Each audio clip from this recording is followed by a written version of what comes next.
Alors,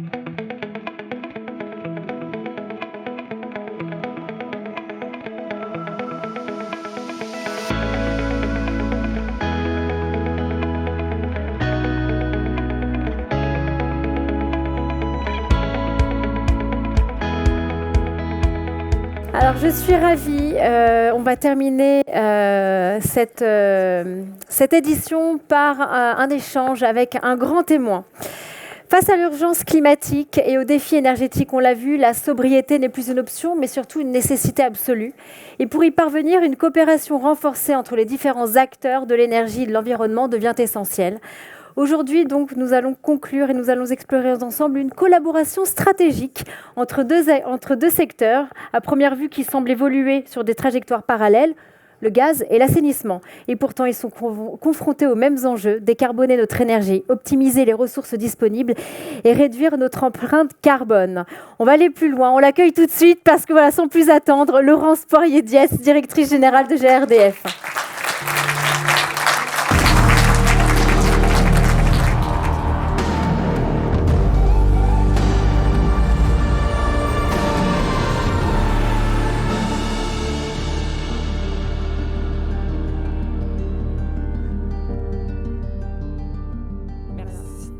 Merci. On doit attendre le jingle. Ils sont trop forts en régie. Mais on peut de nouveau l'applaudir. Merci de votre invitation. Merci, Monsieur le Président des SIAP, cher François-Marie, de me voir convié aujourd'hui et de venir échanger sur l'énergie. Juste en écoutant la table ronde, je me dis qu'il y a quand même beaucoup de points communs entre l'eau, l'assainissement, l'énergie. On va y venir, mais en tout cas de défis communs, les investissements, les compétences, enfin, beaucoup de choses. Merci beaucoup. Est-ce qu'en région, on peut me couper l'oreillette, s'il vous plaît? Merci. J'entendrai mieux sur scène. Alors, Laurence, vous avez consacré votre carrière aux enjeux énergétiques et à la transition écologique en évoluant au sein d'EDF, GDF, Engie et ClimeSpace. Depuis 2021, vous êtes... Fraîcheur de Paris aujourd'hui. Voilà. Depuis 2021, vous êtes directrice générale de GRDF, où vous pilotez le développement du gaz vert et l'adaptation du réseau aux défis de la décarbonation. On va commencer tout de suite. Depuis 2022 et la crise énergétique liée au conflit en Ukraine, les perceptions sur l'énergie ont profondément changé. Comment cette crise a-t-elle révélé justement cette importance stratégique de notre mix énergétique en France et en Europe ? Oui, moi, ma conviction profonde, c'est que je pense qu'en l'année 2022, en France particulièrement, mais en Europe aussi, on s'est vraiment réveillé de périodes qui, jusque-là, se passaient bien. Pourquoi ? Parce qu'évidemment, à partir du moment où la Russie a envahi l'Ukraine, on ne savait pas en gaz ce qui allait se passer. On était en fin d'hiver. Les stockages étaient vides. Et donc, qu'est-ce qui allait se passer ? Est-ce qu'on allait pouvoir s'approvisionner encore ? Est-ce que tout ça allait s'arrêter ? C'était assez compliqué de le savoir. Et puis, dans le même moment, à cette année-là, on avait un système énergétique français avec des difficultés sur le parc nucléaire qui était en retard après les années Covid et qui avait ces sujets de travaux sur les corrosions sous contrainte. Donc, ça veut dire qu'on avait à la fois des prix du gaz qui ont commencé à s'envoler. D'ailleurs, ils avaient commencé à s'envoler un peu avant le février 2024, mais plutôt 22, mais plutôt en septembre 2021. Et puis, on avait des contraintes sur les prix d'électricité. Les deux ensemble ont fait qu'on a eu une année de crise énergétique majeure qui a amené le gouvernement français à lancer de la sobriété. Et cette sobriété, ces plans de sobriété qui ont été faits par, par domaine d'activité, ils ont fait beaucoup parce qu'en fait, cette sobriété, elle a amené à avoir, pour le gaz et pour l'électricité, au moins 15% de consommation en moins depuis ces années-là. Et c'est jamais revenu. C'est-à-dire qu'il n'y a jamais eu d'effet rebond. Et vous savez, quand on a des sujets de prix, c'est le prix qui amène malheureusement les clients, quels qu'ils soient, les particuliers, les collectivités locales, les entreprises, à réduire leur consommation. Parfois, quand les prix se détendent, on chauffe un peu plus, on regarde un peu moins. Et bien là, c'est pas le cas. Donc, ça veut dire que cette sobriété, elle a été nécessaire et importante et on la garde. Et puis, elle s'est continuée avec de l'efficacité énergétique parce que là aussi, on avait encore besoin de faire des choses et il y a encore sans doute besoin de faire des choses. Est-ce que vous pouvez justement nous donner une photographie actuelle justement du mix énergétique en France et surtout quelle place aujourd'hui l'électricité occupe avec le gaz naturel et les énergies renouvelables? Aujourd'hui, en France, on consomme en énergie finale 1500 TWh et ça se répartit avec 27% d'électricité, 39% de fuel. Il y a presque plus de charbon, 0,5%, 18% de gaz et puis 13% de chaleur renouvelable, ENR thermique. L'ensemble des éléments prospectifs pour aller jusqu'à 2050, ils s'inscrivent évidemment dans tout ce que l'Europe a décidé, le Fit for 55, cette neutralité carbone et puis ces émissions réduites à horizon 2030 de 55%.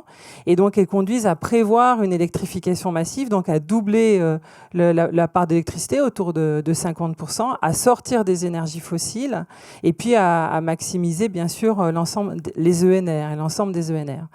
Et aujourd'hui, cette route de décarbonation, elle est impérative. Enfin, moi, ma conviction de ces 35 années que je travaille dans le monde de l'énergie, c'est qu'elle est impérative et plus on attend et plus on aura à faire. Là aussi, se décarboner, c'est pas en 2045 qu'il faut démarrer pour 2050. Et tout ce qu'on fait pas aujourd'hui, et j'ai absolument pas la prétention de vous donner de leçons sur ce sujet, vous le savez parfaitement, eh bien on le retrouvera dans les effets du réchauffement climatique, on le retrouvera dans tous ces événements atypiques. Et donc, le prix de l'inaction, il est bien plus cher que le prix de l'action aujourd'hui. Donc, ça veut dire que la décarbonation, pour moi, elle est impérative et il faut la démarrer au plus vite, avec quand même des vraies problématiques qui rejoignent celles que j'ai entendues il y a quelques minutes dans la table ronde précédente, celle de la soutenabilité, c'est-à-dire la soutenabilité pour tous. Comment est-ce qu'on va pouvoir avoir un niveau d'énergie, un prix d'énergie qui soit compatible pour les industriels d'abord, je crois, pour les particuliers bien sûr, pour les collectivités locales. En 2022, tout le monde a eu peur. Tout le monde a eu peur. Les piscines ont fermé, tout le monde s'est demandé comment faire. La résilience du système, parce qu'en énergie, ça boucle à la seconde en électricité. Ça boucle à la journée, enfin, il y a tout un tas de pas de temps qui doivent fonctionner, donc il faut que ça marche. Et quand ça ne marche pas, ça dysfonctionne à un point que les prix évoluent. Donc ça veut dire qu'il y a des sujets de résilience. Et donc un mix qui se décarbone, qui reste soutenable et qui reste résilient. Voilà finalement les enjeux. Je m'aperçois que j'ai beaucoup de questions et on n'a pas beaucoup de temps, donc je vais essayer de faire un mix. Justement, comment voyez-vous la complémentarité entre l'électricité et les autres énergies renouvelables, notamment le biométhane et les réseaux de chaleur urbains? En fait, un mix énergétique, ça porte son nom très clairement. Il faut de tout pour arriver à garder de la stabilité, de la souveraineté. On n'a pas encore évoqué ce mot-là. Sur la souveraineté, que vous dire? Je veux dire, dans l'époque actuelle, elle est majeure, je le crois, pour la France, pour l'Europe. On ne peut pas sortir d'une dépendance Russie sur le gaz. On allait acheter 17-18% de gaz russe avant 2022. Elle s'est beaucoup reportée, cette dépendance, vers les États-Unis avec l'arrivée GNL. Mais moi, je crois beaucoup à notre capacité à faire du gaz en France et à faire ce gaz renouvelable produit localement avec une économie circulaire à base de déchets agricoles. C'est comme ça que la filière française a démarré. De déchets... évidemment de biodéchets, des ISDND qui ont encore besoin de soutirer leur gaz, et puis du monde de l'eau, voilà, des boues, des stations d'épuration, évidemment. Donc ça veut dire qu'à nous de prendre en main notre destin. Ce qui a été dit tout à l'heure sur les niveaux des directives européennes et leur transposition dans les pays sont absolument valables en énergie. Absolument valable en énergie. Je le crois. On a en France toujours la volonté de faire au mieux, le plus précis possible, le plus exigeant possible. Et puis quand on est revenu de Bruxelles, on se rend compte que ça ne va pas être si simple. Ah mince alors, que c'est beaucoup d'investissements. Et puis voilà. Et aujourd'hui, si au plan européen, on en est à préparer des omnibus, Je pense que l'omnibus va être chargé parce que effectivement, enfin, je l'espère qu'il le sera. C'est-à-dire que j'espère que le pragmatisme va venir vraiment impulser des réductions, non pas des contraintes, parce qu'il faut aller vers plus de liens à l'environnement, une meilleure protection de la planète. Il faut aller vers cette neutralité, mais on a parfois un grand nombre de décisions qui ne sont pas évaluées économiquement et qui vont être complexes. C'est-à-dire, la transition sur l'électricité, pour arriver aux 50% d'électricité à horizon 2050, c'est à peu près 100 milliards sur le nouveau nucléaire d'euros, c'est 100 milliards sur les réseaux de transport d'ici 2040, c'est 100 milliards sur les réseaux de distribution pour la France. Évidemment, ces chiffres-là, ils disent qu'en même temps, il faut trouver aussi les compétences, les entreprises, les matériels. Avoir bon espoir de quoi? Qu'on y arrive ou voilà, qu'on aille dans le mur? Qu'on y arrive, vaudrait mieux. Non, mais c'est ça qu'il faut, savoir se dire. Il faut savoir se dire, finalement, cette prise de conscience, moi, je la souhaite, en énergie, comme dans d'autres domaines, parce que je pense qu'aujourd'hui, c'est le moment de l'Europe. Enfin, je ne suis pas là pour faire de la politique, mais c'est le moment où il faut prendre en main notre destin avec les solutions pragmatiques, finançables, abordables, qui vont nous permettre de garder un PIB, une économie. Voilà. Et aujourd'hui, en gaz, quoi qu'on en dise, je reviens au gaz, on ne se passera pas de gaz. Voilà, on ne se passera pas de gaz, moi je le vous dis comme ça. La semaine du 10 au 14 janvier, il faisait un peu froid, plus froid que d'autres hivers. On a regardé ce que la Pointe-Élec est allée chercher. Elle va chercher entre 85 et 87 gigawatts d'électricité. Là-dedans, il y a déjà 6 gigas qui sont faits à partir de gaz, et puis il y en a 5 qui viennent de l'extérieur. Et on a regardé ce que les réseaux gaz, avec les stockages, les réseaux, les points d'arrivée frontières, amenaient. Et là, la pointe, elle est entre 110 et 123 gigawatts. C'est simple comme équation. Ça veut dire chaque fois qu'on veut bouger, il faut plus d'installations pour faire de la pointe et perdre en rendement. Donc ça veut dire qu'on a intérêt à décarboner tout ce qu'on peut. On a intérêt à faire tous ces liens entre déchets, eau et énergie et agriculture. Parce que là, on a des capacités à se décarboner, à réutiliser des déchets finalement qui nous embêtaient. Et souvent, on prenait de l'énergie pour s'en débarrasser. C'était ça, notre modèle.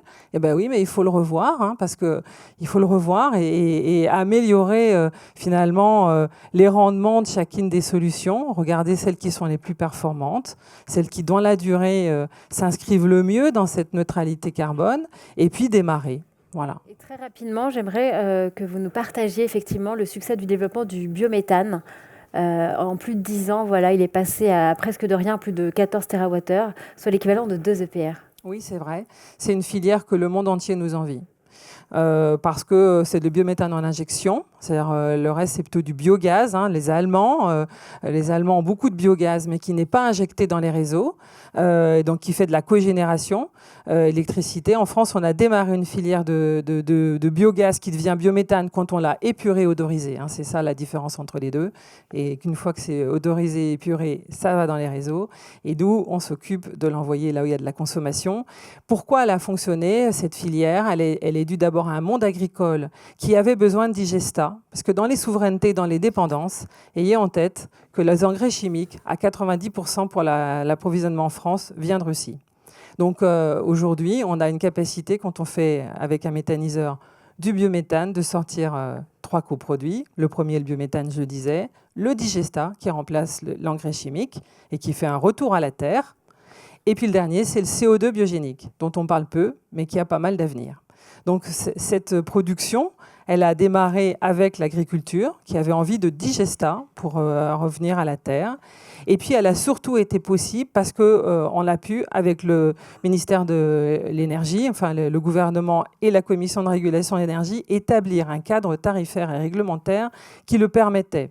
Ça dit quoi? Ça dit que nous, opérateurs, on a la capacité à investir pour aller raccorder ceux qui produisent. Ça veut dire que celui qui produit n'a pas à se payer le tuyau, mais un droit de raccordement qui est mutualisé et qui permet donc d'aller, aujourd'hui, on a plus de 737 méthaniseurs qui sont en injection sur le réseau français, plus de 650 sur le réseau de GRDF, le reste sur les réseaux de transport. Ça, c'est un point essentiel. Et puis, il y a eu des tarifs de rachat, comme ça avait été le cas pour l'électricité, la production photovoltaïque, d'un tarif de rachat, parce qu'un agriculteur, c'est pas quelqu'un qui va vendre son énergie, il a le travail de sa ferme à mener, donc un tarif de rachat qui lui permet tous les mois de vendre son biométhane produit. Et ces deux éléments-là, les collègues européens qui sont les miens, puisqu'on a une association des distributeurs européens, nous les envient.